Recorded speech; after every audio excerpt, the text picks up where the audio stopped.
Hello again, class. It's time for our second lesson in Chapter 8. And with this, I want to do something a little different. We'll be looking probably back at some of these diagrams later, at least one or two of them. But I want to go ahead and, as we're talking about this tabernacle, I thought it'd be a good time for us to go back and look to see what the tabernacle was all about.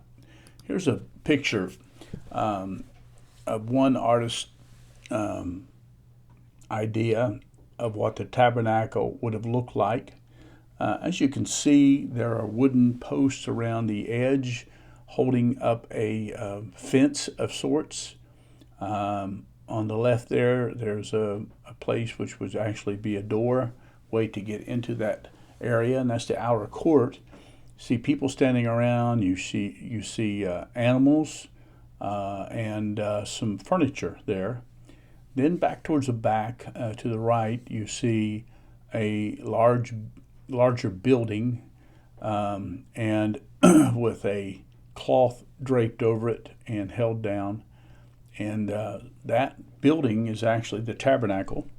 And then you have the court, the outer court around in front of that tabernacle, and the fence around that, and the people of Israel would have lived outside this fence. Here's another view. Now I'm not going to don't worry about all these little writings. I did not expect you to be able to read those. This is just another viewing of that tabernacle. You see here they just have the two main pieces of furniture and on the outside, and then they have a cross section, so to speak, of the building that we looked at a while ago, where you can actually see inside it and see some of the furniture that's inside there. It's hard to make out detail. We'll look at that a little bit later. Here's a picture of the complexity of the outward part of the tabernacle. As you can see, there was multiple layers of cloth. We're not going to go into the details of that. I'm not expecting you to know that, but you can see that there's multiple layers of cloth over top of this building that's underneath. Here's another cross section without any cloth.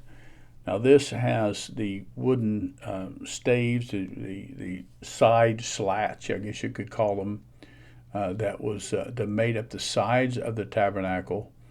And you see it's kind of cut away, but you can tell that those had rings in them, and then rods that would go through the rings to hold them together.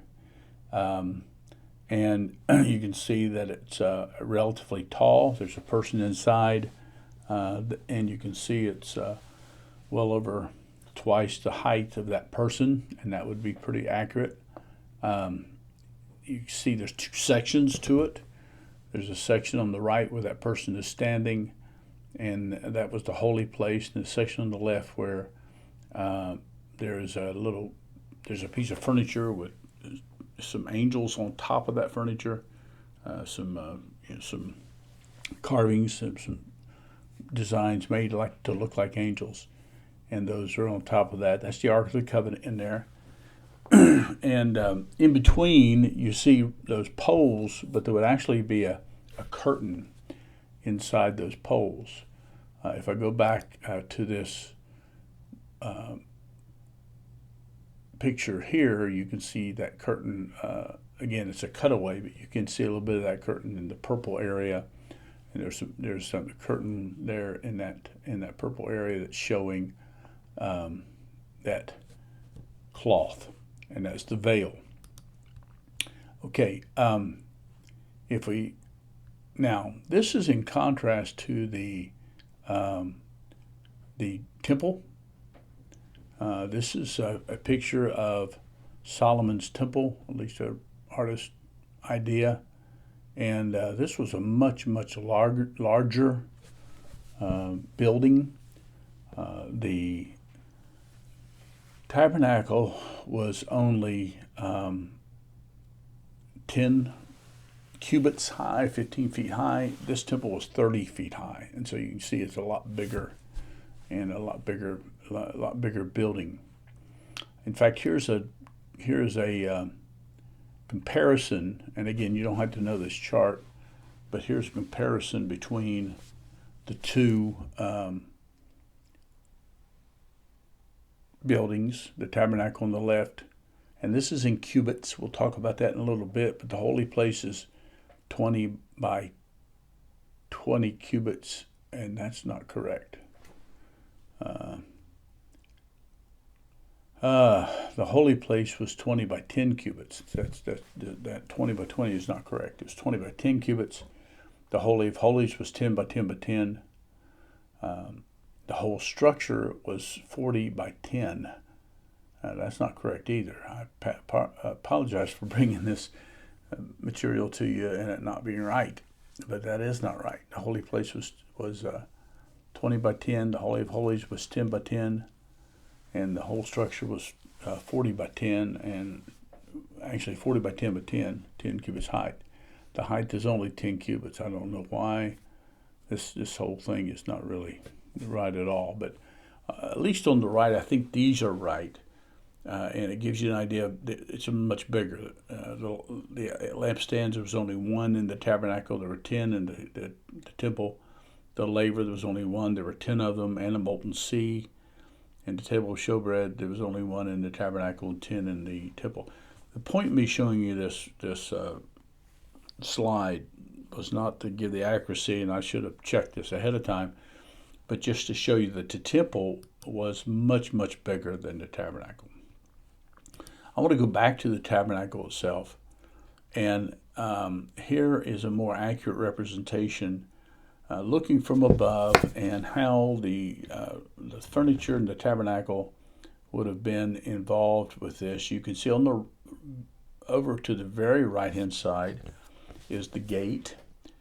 Inside the gate there would have been a square piece of furniture overlaid with brass, which was called the brazen or the brass altar, and that's where they would have made the sacrifices. And then to the left of that, you find the brazen laver, and the laver was a vessel that held water where they could wash themselves. And then you have the tabernacle itself, and you can see the entrance to the tabernacle and going into the area.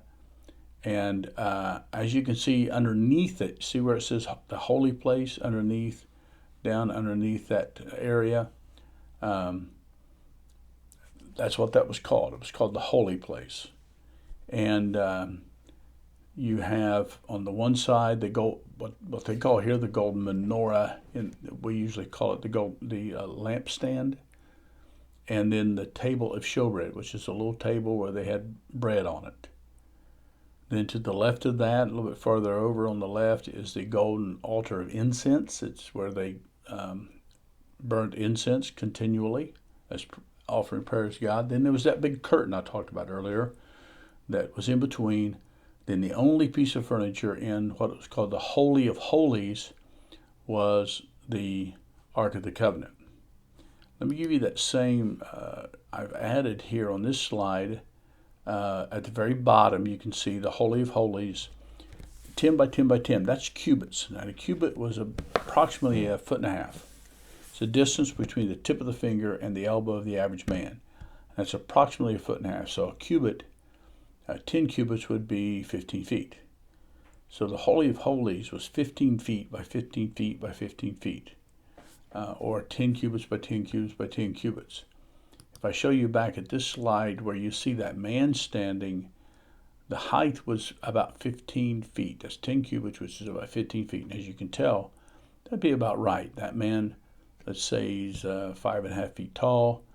You double that, that'd be about 11 feet, and then another 4 feet on top of that. So that'd be fairly close to the representation of the height of the tabernacle. If we go back to our slide with the feet in it, you can see that the holy place, you have the Holy of Holies, and to the right of that you have holy place. It was 10 by 20 by 10 cubits, which is 15 feet by 30 feet long by 15 feet high. 15 feet wide by 30 feet long by 15 feet wide. The entire tabernacle was 15 feet all the way from front to back, or 10 cubits. Also 10 cubits high, or 15 feet high. Then it's separated in these two areas with the veil. If you look over to the right, under the brazen altar, you see that where it says court of the tabernacle, 50 cubits by 100 cubits by 5 cubits, which is 75 feet long, wide, 150 feet long, and 7.5 feet tall. And what is meant by that, if we go to our very first slide we saw, if you look at that fence would have been about 7.5 feet tall. So a little bit taller than the average person, a good bit taller than the average person, so people could not see into what was going on inside. Going back to our slide again, you can see that all the way to the right, the gate is 20 cubits wide, which would have been 30 feet wide. 30 feet wide, that was the gate. So this is an idea of how this tabernacle and the outside of the tabernacle was laid out. I'm going to include this slide as in your as a handout in this week's lesson, and I'm going to do a little changing maybe of some words here and there to make sure it fits with what I've told you. Instead of golden menorah, golden lampstand, the lampstand, the table of showbread, I'll change a few of these labels, but you will need to, once I change those and have those in there, that'll be part of your study guide for your next test. Okay, that's our lesson for this time.